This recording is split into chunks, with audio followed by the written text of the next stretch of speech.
Vamos lá agora falarem da aplicação da primeira lei da termodinâmica para transformações cíclicas. Bem interessante essa parte aqui, ó.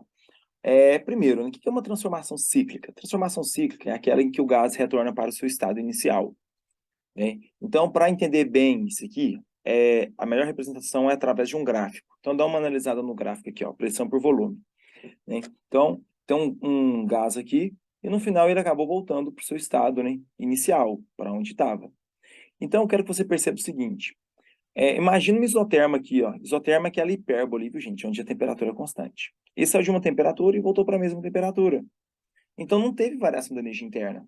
Porque se a temperatura antes é igual à temperatura depois, então, não tem variação da temperatura.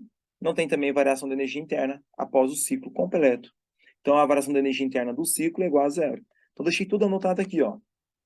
Como a temperatura inicial do gás é a mesma que final, então, ao final do ciclo, teremos a variação da energia interna do ciclo igual a zero, né? Agora, aplicando a primeira lei da termodinâmica, temos que calor do ciclo é igual a variação da energia interna do ciclo mais trabalho do ciclo, só que como, né, a variação da energia interna após, né, uma volta completa é igual a zero, então podemos falar que o calor do ciclo é igual ao trabalho do ciclo. Pronto.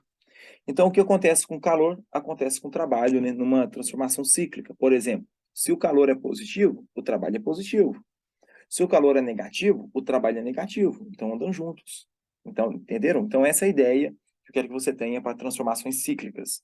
Eu vou fazer duas análises aqui agora para vocês. Essa aula tem uma transição, né, da primeira lei da termodinâmica já para a segunda lei da termodinâmica, que a gente começa daqui a pouquinho na próxima aula. Então, ó, vamos primeiro analisar esse gráfico aí, ó, de uma transformação cíclica no sentido horário, né? Então tá aí, ó, no sentido horário.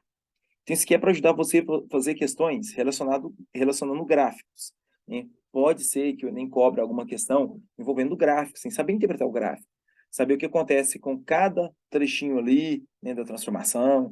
Então vamos lá, ó. Vou detalhar, né, minuciosamente isso aqui para vocês. De A para B. Eu quero que você perceba, né, que de A para B, o volume está aumentando, tá vendo?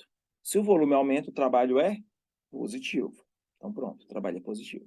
Show. Vamos primeiro analisar o trabalho, tá bom? Esqueci de falar isso. Vamos analisar o trabalho em todo o ciclo aí. Então, aí você vai entender onde eu quero chegar. De B para C. De B para C, perceba que o trabalho não muda. Está constante aqui, está parado aqui, ó. Então, né, temos um trabalho igual a zero. Pronto. E de C para D? De C para D, eu quero que você veja que o volume diminui. Se o volume diminui, né, porque o trabalho é negativo. E de D para A, o trabalho é igual a zero. Pronto. Então, a questão pode ser uma questão fechada, onde fala, né? Ah, podemos afirmar que de D para A o trabalho é positivo? Não, é igual a zero. Podemos afirmar que de C para D o trabalho é negativo? Sim, verdade. De C para D o trabalho é negativo. Pode ser uma questão assim. Só que agora eu quero ir um pouco além. Lembra lá do início da nossa aula, né, de termodinâmica, que eu falei para vocês que quando a pressão não for constante, você vai calcular a área debaixo do gráfico? Vou até te mostrar aqui, ó. Olha só, tá aqui, ó. Lembra que essa área aqui, ó, ela não é o trabalho? Nem foi falado para vocês, ó. A área é igual ao trabalho, correto? Então, leve isso. A área de baixo é o trabalho. Então, se o gás estiver expandindo, o trabalho é positivo. Se estiver sendo comprimido, o trabalho é negativo. Então, vamos voltar para lá agora, ó. Então, ó, voltando para cá, ó, perceba que a área de A para B, olha a área debaixo do gráfico de A para B, ó. Isso tudo aqui, ó. Isso tudo aqui, ó. Ela é positiva, não é? Porque está rolando um trabalho positivo. Então, ela é maior do que a área de baixo de DC. A área de AB é até aqui, ó, onde tem o eixo do volume. E de CD é esse pedacinho aqui só. Então, é bem claro que a área do positivo é maior do que a área do negativo. Então, se você calcular a área, né, ali de AB até o volume, né, até ali a reta do volume, é maior do que CD até o volume. Então, se a área do positivo é maior do que a área do negativo e a área é o trabalho, significa então que o trabalho do positivo é maior que o trabalho do negativo, certinho? Então, ó, olha que eu posso concluir, ó, ao final do ciclo teremos um trabalho positivo, positivo ganhou. Então, se o trabalho é positivo, lembra que o trabalho não está junto com o calor? Então, se o trabalho é positivo, o calor também é positivo. Então, se o trabalho é positivo, logo o calor também é positivo. Nem acabei de falar para vocês. no slide anterior, em que calor do ciclo é igual ao trabalho do ciclo. Se um é positivo, outro é positivo. Então, eu posso concluir que nessa transformação aqui, ó, ao final do ciclo, né, o gás recebeu mais calor do que perdeu. Por quê? Ficou mais positivo do que negativo. Então, é uma afirmativa que pode ter também, né? Ao final do ciclo, né, no sentido horário, o calor recebido é maior do que o calor perdido. Entendidos? Agora eu quero que você faça a mesma coisa com o gráfico no sentido anti-horário, tá bom? Eu vou até projetar ele aqui, você pode pausar e fazer, só que antes, deixa eu deixar uma coisa clara aqui, ó. Quando temos um gráfico no sentido horário, onde recebe mais calor do que perde, é um exemplo clássico de máquinas térmicas, que é a nossa próxima aula, tá bom? Então, próxima aula eu vou destrinchar para vocês máquinas térmicas. Você vai achar muito legal, que é a segunda lei da termodinâmica e máquinas térmicas. Entendidos? Só que, neste momento, eu quero que você faça a mesma coisa aí, ó. Só que para o gráfico no sentido anti-horário. Vai lá. Situação 2. Ciclo no sentido anti-horário. Aí você quer que você comece aí, ó. Vai lá. Prontinho? Deu um tempinho para você analisar isso aí? Vamos escrever tudo que tem aí para você conseguir fazer questões sobre esse assunto? Em questões fechadas? Ó, de A para B, não muda o volume. Então, o trabalho é igual a zero. De B para C, o trabalho é o quê? Positivo. De C para D, o trabalho é igual a zero.